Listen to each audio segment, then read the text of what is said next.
ممکنه در مورد حجاب توضیحاتی بدین؟ حجاب مربوط به اسلامه یا قبلش بوده؟ ایرانیای باستان قبل از اینکه اصلا اعراب به ایران حمله کنن، زمان خسرو پرویز به ایران حمله کنه، اصلا ایرانی‌ها چون حجاب داشتن در واقع اعراب روی این دیدن. نمیخوام بگم که مثلا حضرت محمد نسبت به این آگاهی نداشت، نه، در واقع یه نوع تقلید بود.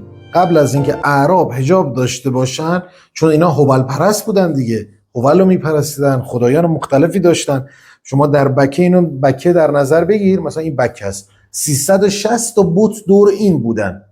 مثلا یه قوم این بت رو میپرستیدن، وقتی جلوی این بت رد میشدن سجده میکردن، یه بت اونو میپرستیدن بوس میکرد. پس این وقتی بکه است 360 تا بت دور این بود و هر طایفه هم یه بت مختص رو میپرستید. مثلا میگفتن مثلا بارون داره میاد از رحمت این اله هست، بارون داره میاد از رحمت این اله، زنان و باروری مال این اله هستن. درسته؟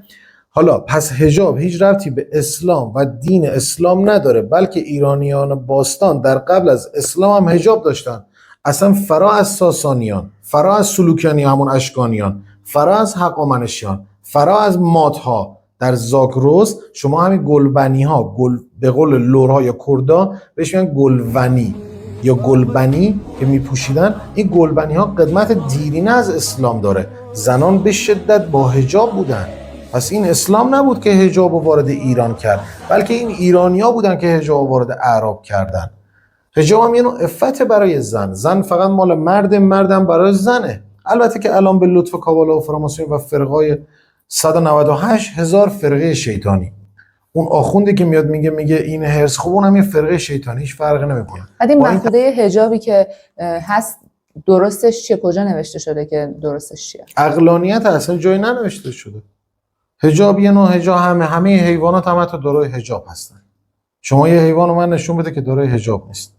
همه چیز در این عالم هستی دارای حجاب. یه سلول هم که در این برگ نهفته است، سلول هم در درون برگ نهفته است، عیان نیست بلکه مخفی شده. هر چیزی باید به صورت واقعی خودش مخفی باشه برای اون اهلش نمایان باشه. اسلام میخوام ببینم که چطور وارد ایران شده. در زمان حضرت محمد 3 تا نامه نوشت، یکی بر مصر بود، یکی بر ایران بود، یکی بر حکومت رومیان بود. هیچ کدوم از اینا قبول نکردن اون دین اسلامو. برای همین اعراب وارد نزاع و جنگ با اینا شدن. به سمت اروپا حمله کردن، به سمت مصر هم حمله کردن، به سمت ایران هم حمله کردن که تونستن این 3 تا امپراتوری رو به دست بگیرن اینا، که اسلامو در اینا گسترش بده. وگرنه مثلا شما ببینید در مصر قبل از اینکه حمله به مصر بشه اینا خدایان مختلفی رو میپرستیدن، ولی بعد از اینکه حمله به مصر شد فقط یه خدای واحد به اسم الله رو میپرستیدن. رومیان اونا هم خدایان مختلفی داشت. مثلا بزرگترین الان ما همونا رو استفاده میکنیم. ما وقتی شما میگیم مریخ، مشتری، زحل، نپتون، پروتون، زمین، همه اینا اسم خدایان بودن. اینا اسم خدای خورشید بودن. در بربرها یا واتیکان اینا میپرستیدن. ما هنوز داریم اینا رو استفاده میکنیم. ایران اینطور نبوده.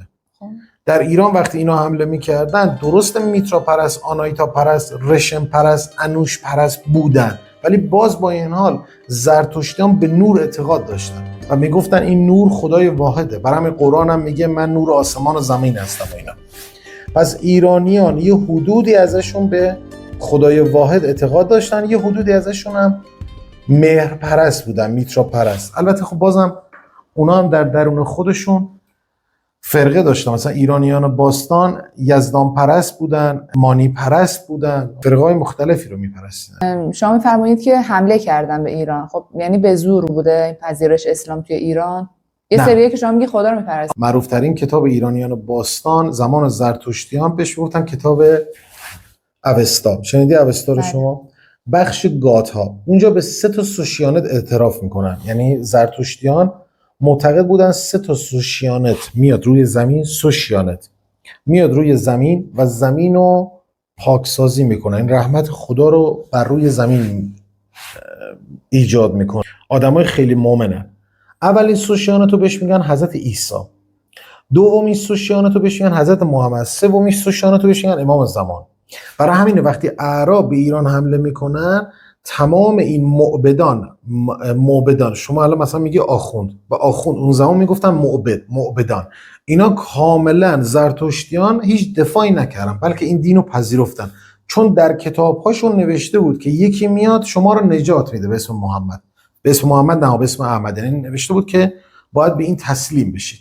پس در واقع اگر ایران تسلیم اعراب شد، چون دارم حتی آدرسش هم میدم در کتاب اوستا بخش گاتها اشاره شده به این سه نفر، عیسی، احمد، مهدی، اشاره شده که این سه نفر میاد شما را نجات میدن. که عیسی آمد که وقتی حضرت مریم بچه رو به دنیا آورد، که این که بچه رو به دنیا آورد مثل زن عادی نبود 9 ماه، بلکه حضرت مریم از صبح تا غروبی بچه رو به دنیا آورد. و اینکه در میگن در اورشلیم هم بوده، نه در بکه بوده به حضرت عیسی به دنیا آمد. خیلی یه کمی سخت توضیح دادنه چون تمام با ادیان این صحبت تضاد داره اینا، ولی رموز قرآن رو در بیاری، چون قرآن هم خودش لطایف و حالا 4 برکا نداره. ایرانیان چون در کتابشون نوشته شده بود که یه منجی میاد مردم رو به هدایت میکنه به سمت خداوند، دفاع کردن، جنگی در میان نبود. آن پذیرفتن، یعنی با جنگ و زور نبوده. نه یه قسم میگم بازم یه قسمت زور بوده، چون عرب هم خیلی کشتار دادن، ولی این که مرسوم امام حسن، امام حسین، نمیدونم حسین، نمیدونم اینقدر قتل که اصلا زمان جنگ اعراب با ایران امام حسن تقریبا 7 سالش بود، یعنی حدود 7-8 سالش بوده، یعنی سنی نداشتن، در جنگ نبودن. مثلا اینا حضرت علی نه که از خود حضرت علی هم در جنگ نبوده، وقتی خود حضرت علی در جنگ روم، در جنگ مصر، در جنگ ایران نبوده، بچه اونم نبوده. اینا حرفای سلمان رشدی بودن، اینا حرفای مثلا زکریا سجین شیطان پرست بودن. زکریا سجین 2 جهت آسیب زد. یه شخصی بود به اسم زکریا سجین، یهودی کابالیسم، شیطان پرست بود. یکی از 2 جهتش این بود که اعراب به ایران حمله کردن، امامها سر بریدن. یه جهتش این بود اراجیفی به اسم فرازمینی به وجود آورد که ما فرازمینی هستیم.